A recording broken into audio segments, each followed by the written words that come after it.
Our next guest speaker is Mr. Jim Simpson. Hello, Jim. How many Sydney Swans fans out there?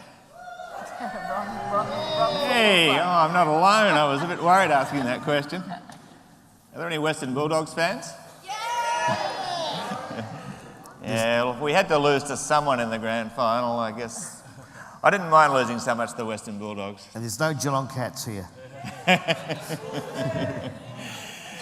Look, because I'm from north of the border, I'm going to tell you about a couple of things that aren't so good, a couple of things that we all need to learn from to make sure we do things better.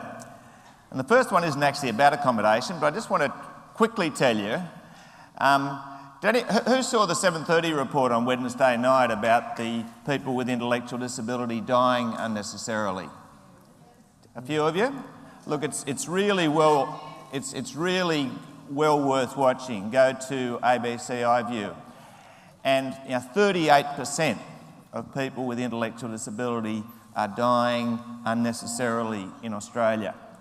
And if you want to look at our website, nswcid.org.au, you'll find more about that and a petition you can sign, and I'd love you to all do that, to try to make the situation better. nswcid.org.au.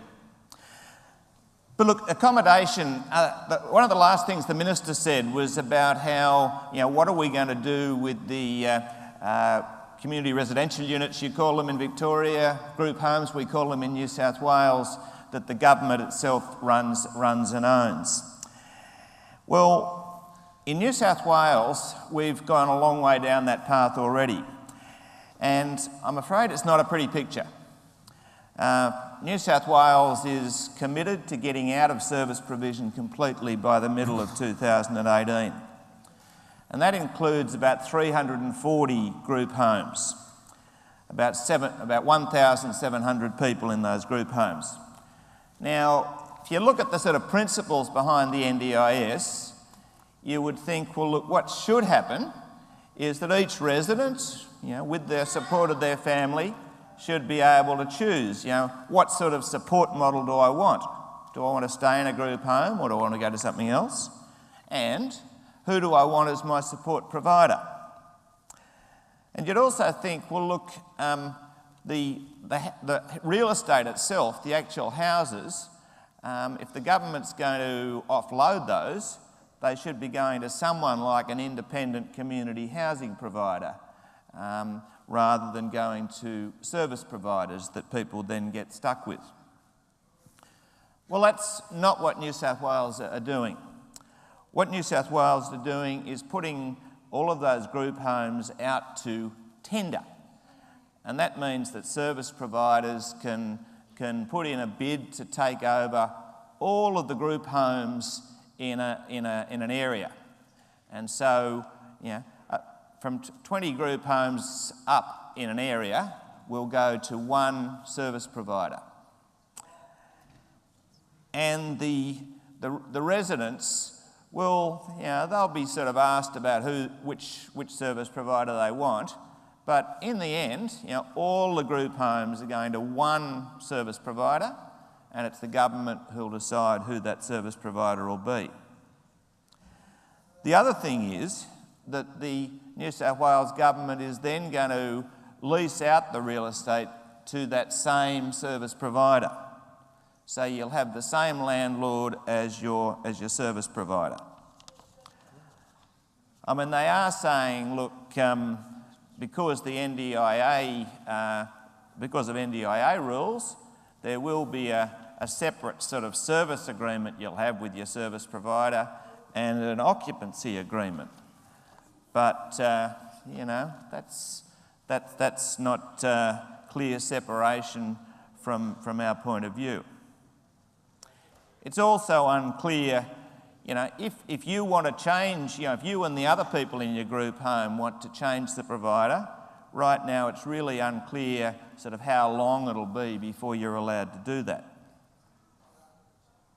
I mean, you would be able to just take your NDIS funding and move out of your group home, but the question is, will there be places for you to go if you want to do that when the government has handed over such a large chunk of the market to a few service providers? So basically what we're seeing here is, choice and control, which the New South Wales government has been talking about, even before the NDIS, they were emphasising moving to choice and control. But this ain't choice and control. This is choice and control being put off into the distance for people who live in group homes.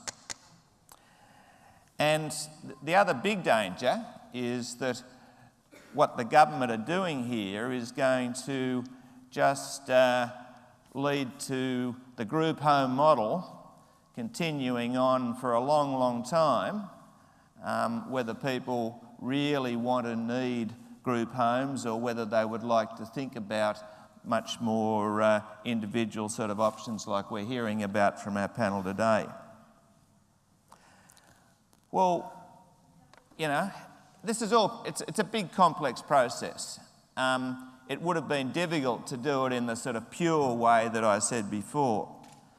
But I think there's at least two things that are really clear that they could be doing better. And this is what's happened in the ACT.